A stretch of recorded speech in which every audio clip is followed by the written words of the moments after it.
Hi guys, we are going to discuss sections 67 to 77 in the Factories Act 1948, that is employment of young persons.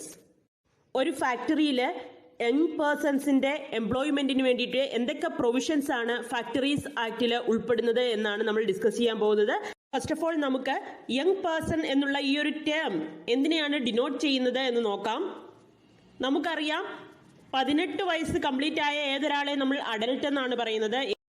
The person who has completed 18 years is an adult. So young persons എന്ന് ആരാണ്? Yes, 18 വയസ്സിന് താഴെയുള്ള വ്യക്തികളെയാണ് നമ്മൾ young persons എന്നുകൊണ്ട് അർത്ഥമാക്കുന്നത്. ഇനി factories ആക്ടില് young person എന്നുള്ള term ഒരു ചൈൽഡിനെയോ അല്ലെങ്കിൽ ഒരു അഡോളസെന്റിനെയോ ആണ് കുറിക്കുന്നത്. സോ ചൈൽഡ്, അഡോളസെന്റ് ഈ രണ്ട് കാറ്റഗറിയും യങ് പേഴ്സൺ എന്നുള്ള ഈ ഒരു ടേമിൽ ഉൾപ്പെടുന്നുണ്ട് ഫാക്ടറീസ് ആക്ടില്. സോ ഇവിടെ ചൈൽഡ് ആരാണ്?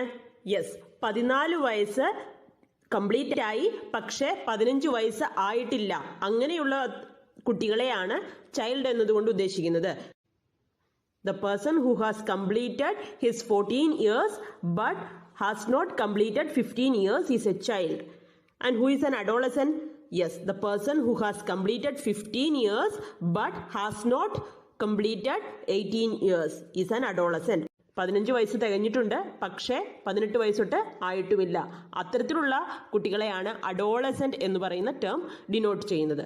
സോ ഒരു ഫാക്ടറിയിൽ 14 വയസ്സ് കംപ്ലീറ്റ് ആയതും പക്ഷേ 18 വയസ്സ് കംപ്ലീറ്റ് ആകാത്തതുമായിട്ടുള്ള യങ് പേഴ്സൺസിന്റെ എംപ്ലോയ്മെന്റിന് എന്തൊക്കെ പ്രൊവിഷൻസ് ആണ് പറഞ്ഞിരിക്കുന്നത്, അതുപോലെ അവരുടെ സർവീസിന് എന്തൊക്കെ കണ്ടീഷൻസ് ആണ് ഫുൾഫിൽ ചെയ്യേണ്ടത്, ഇതൊക്കെയാണ് നമ്മൾ ഈ ഒരു ടോപ്പിക്കിൽ പഠിക്കുന്നത്. Clear?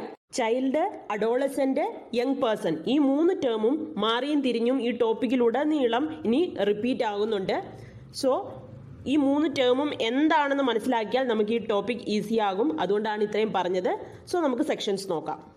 Section 67, prohibition of employment of young children.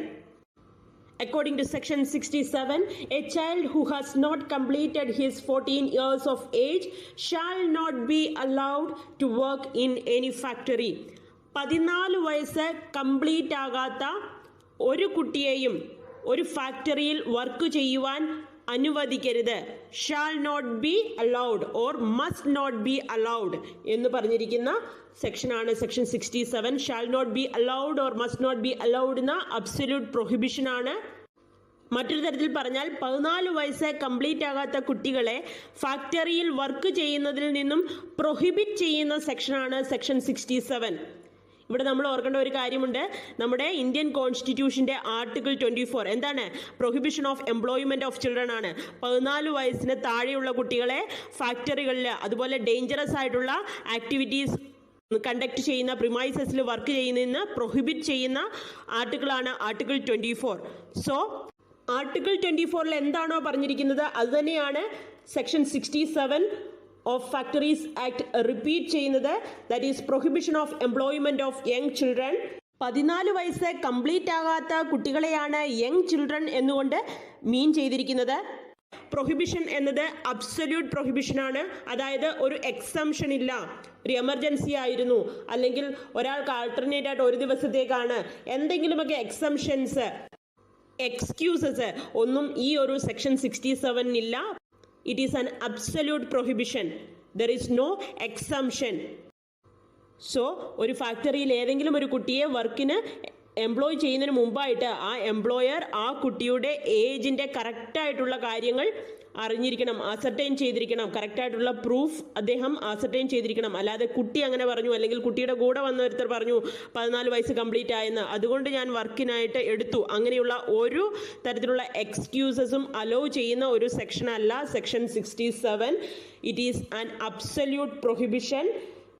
That is children who have not completed 14 years of age or children below the age of 14 years are prohibited from working in any factory under section 67 of the Factories Act.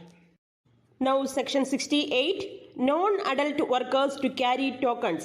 Non-adult workers na young persons ആണ്. Non adult workers അല്ലെങ്കിൽ young persons tokens carry ചെയ്യണം എന്ന് പറയുന്ന സെക്ഷനാണ് section 68. Section 68 പ്രകാരം 14 വയസ്സ് complete ആയ ഒരു കുട്ടിയെയോ അല്ലെങ്കിൽ ഒരു അഡോളസെന്റ് പേഴ്സണെയോ 2 കാര്യങ്ങൾ ഫുൾഫിൽ ചെയ്യാതെ ഫാക്ടറിയിൽ വർക്കിന് അലോ ചെയ്യുവാൻ പാടില്ല. ഏതൊക്കെയാണ് ആ 2 കണ്ടീഷൻസ്? ഒന്ന്, ആ യങ് പേഴ്സൺ ഒരു സർട്ടിഫിക്കറ്റ് ഓഫ് ഫിറ്റ്നസ്, ഒരു ഫിറ്റ്നസ് സർട്ടിഫിക്കറ്റ് ഒബ്റ്റെയിൻ ചെയ്തിരിക്കണം. ഫിറ്റ്നസ് സർട്ടിഫിക്കറ്റിനെ കുറിച്ച് പറഞ്ഞിരിക്കുന്നത് സെക്ഷൻ 69ലാണ്. എങ്ങനെയാണ് ഫിറ്റ്നസ് സർട്ടിഫിക്കറ്റിന് അപ്ലൈ ചെയ്യേണ്ടത്, അതാരാണ് കൊടുക്കുന്നത്, എല്ലാ കാര്യങ്ങളും സെക്ഷൻ 69ൽ നമുക്ക് പഠിക്കാനുണ്ട്. പക്ഷേ സെക്ഷൻ 68 പറയുന്നു, സെക്ഷൻ 69ൽ പറഞ്ഞിട്ടുള്ള ഫിറ്റ്നസ് സർട്ടിഫിക്കറ്റ് പ്രൊവൈഡ് ചെയ്തിട്ട് ആ ഫിറ്റ്നസ് സർട്ടിഫിക്കറ്റിൻ്റെ റെഫറൻസ് ഉള്ള ഒരു ടോക്കൺ വർക്ക് ടൈമിൽ ഈ യങ് പേഴ്സൺ ക്യാരി ചെയ്യുന്നുണ്ടെങ്കിൽ മാത്രമേ യങ് പേഴ്സൺസിനെ ഫാക്ടറികളിലെ വർക്കിന് അലോ ചെയ്യുവാൻ പാടുള്ളൂ. അല്ലാത്ത പക്ഷം ഫാക്ടറിയിലെ വർക്കിന് യങ് പേഴ്സണെ അലോ ചെയ്യുവാൻ പാടില്ല. നോൺ അഡൽട്ട് വർക്കേഴ്സിൻ്റെ അല്ലെങ്കിൽ യങ് പേഴ്സൺസിൻ്റെ, യങ് ലേബേഴ്സിൻ്റെ എക്സ്പ്ലോയിറ്റേഷൻ പ്രിവെൻറ്റ് ചെയ്യുവാൻ വേണ്ടിയിട്ടാണ് സെക്ഷൻ 68 2 കണ്ടീഷൻസ് പറഞ്ഞിരിക്കുന്നത്. ഒരു യങ് പേഴ്സണെ ഒരു ഫാക്ടറിയിൽ വർക്ക് ചെയ്യുവാൻ അനുവദിക്കണമെങ്കിൽ ഫസ്റ്റ് ആ യങ് പേഴ്സൺ സെക്ഷൻ 69ൽ പറഞ്ഞിട്ടുള്ള സർട്ടിഫിക്കറ്റ് ഓഫ് ഫിറ്റ്നസ് ഒബ്റ്റെയിൻ ചെയ്തിരിക്കണം. സർട്ടിഫിക്കറ്റ് ഓഫ് ഫിറ്റ്നസ് ഗ്രാൻഡ് ചെയ്യുന്നത് ഒരു കോമ്പീറ്റന്റ് സർജനാണ്. ആ സർട്ടിഫിക്കറ്റ് ഓഫ് ഫിറ്റ്നസ് ആ കുട്ടിയുടെ കയ്യിലുണ്ടാവുമോ? ഇല്ല. The certificate of fitness is in the custody of the manager of the factory. ഈ സർട്ടിഫിക്കറ്റ് ഓഫ് ഫിറ്റ്നസ് ഫാക്ടറിയിലെ മാനേജറിൻ്റെ കസ്റ്റഡിയിലാണുള്ളത്. എന്നിട്ട് ഈ സർട്ടിഫിക്കറ്റ് ഓഫ് ഫിറ്റ്നസിൻ്റെ റെഫറൻസ് അടങ്ങിയ ഒരു ടോക്കൺ ഈ യങ് പേഴ്സൺ വർക്ക് ടൈമിൽ ക്യാരി ചെയ്യണം. ഈ 2 കണ്ടീഷൻസും ഫുൾഫിൽ ചെയ്യുന്നുണ്ടെങ്കിൽ മാത്രമേ ഒരു യങ് പേഴ്സണെ, ഒരു നോൺ അഡൽട്ട് വർക്കറിനെ ഫാക്ടറിയിൽ വർക്കിന് അനുവദിക്കാവൂ. അതാണ് section 68. The main aim of this section 68 is to prevent the exploitation of young labor force. Clear? Now section 69. Section 69 deals with certificate of fitness. Certificate of ഫിറ്റ്നസിന് വേണ്ടിയിട്ടുള്ള ആപ്ലിക്കേഷൻ യങ് പേഴ്സണ് കൊടുക്കാവുന്നതാണ്. അല്ലെങ്കിൽ young പേഴ്സണിന് വേണ്ടിയിട്ട് young പേഴ്സണിൻ്റെ പാരൻറ്റിനോ ഗാർഡിയനോ കൊടുക്കാവുന്നതാണ്. So ഈ certificate of ഫിറ്റ്നസിന് വേണ്ടിയുള്ള application ഒന്നുകിൽ young person കൊടുക്കാം, അല്ലെങ്കിൽ അദ്ദേഹത്തിൻ്റെ പാരൻറ്റിന് കൊടുക്കാം, അല്ലെങ്കിൽ ഗാർഡിയന് കൊടുക്കാം. ആർക്കാണ് കൊടുക്കേണ്ടത്? യെസ്, സർട്ടിഫയിങ് സർജനാണ് ഈ ആപ്ലിക്കേഷൻ സബ്മിറ്റ് ചെയ്യേണ്ടത്. ഇനി ഈ ഒരു ആപ്ലിക്കേഷൻ മാത്രം സർട്ടിഫയിങ് സർജന് കൊടുത്താൽ മതിയോ? പറ്റത്തില്ല. The application must be accompanied by a document signed by the manager of the factory. ഫാക്ടറിയുടെ മാനേജർ സൈൻ ചെയ്ത ഒരു ഡോക്യുമെൻറ്റും ഈ ആപ്ലിക്കേഷൻ്റെ കൂടെ ഉണ്ടായിരിക്കണം. സോ ഇത്തരത്തിലൊരു ആപ്ലിക്കേഷൻ കൊടുത്തതിന് ശേഷം ഈ സർട്ടിഫയിങ് സർജൻ ഈ യങ് പേഴ്സണെ ഫിസിക്കലി എക്സാമിൻ ചെയ്യും, അദ്ദേഹത്തിൻ്റെ ഫിറ്റ്നസിൻ്റെ കാര്യങ്ങൾ അസർട്ടൈൻ ചെയ്യും. അതിനുശേഷം ഒരു certificate of fitness may grant, കൊടുക്കാം കൊടുക്കാതിരിക്കാം. So the certifying surgeon may grant the fitness certificate in the prescribed form. ഈ യങ് പേഴ്സണെ ഫിസിക്കലി എക്സാമിൻ ചെയ്ത് ഈ യങ് പേഴ്സൺ ആ ഫാക്ടറിയിലെ വർക്കിന് ആപ്റ്റാണ്, ആ ഫാക്ടറിയിലെ വർക്കിന് ഫിസിക്കലി ഫിറ്റാണ് എന്ന് തോന്നിയാൽ സർട്ടിഫയിങ് സർജൻ പ്രിസ്ക്രൈബ്ഡ് ഫോമിൽ സർട്ടിഫിക്കറ്റ് ഓഫ് ഫിറ്റ്നസ് ഗ്രാൻഡ് ചെയ്യും.